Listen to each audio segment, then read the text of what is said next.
और क्या उतारा है रसिक।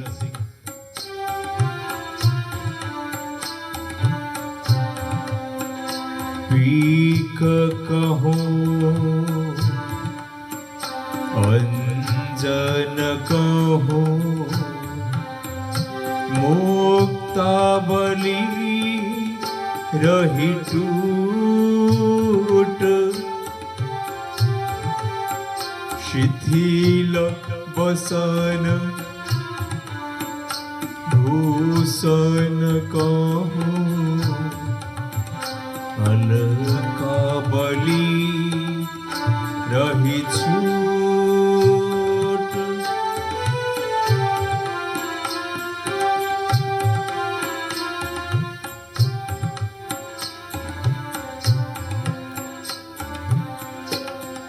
इस स्थिति में परस्पर लाड़ दुलार करने से दोनों के श्री अंगों में जो अद्भुत सौंदर्य प्रकट हो उठा है उसका वर्णन करते हुए रसिक जी कहते हैं, श्री श्यामा श्याम के कपोलों पर कहीं पान की पिक और उनकी पलकों पर कहीं काजल की रेखा दिखलाई दे रही है।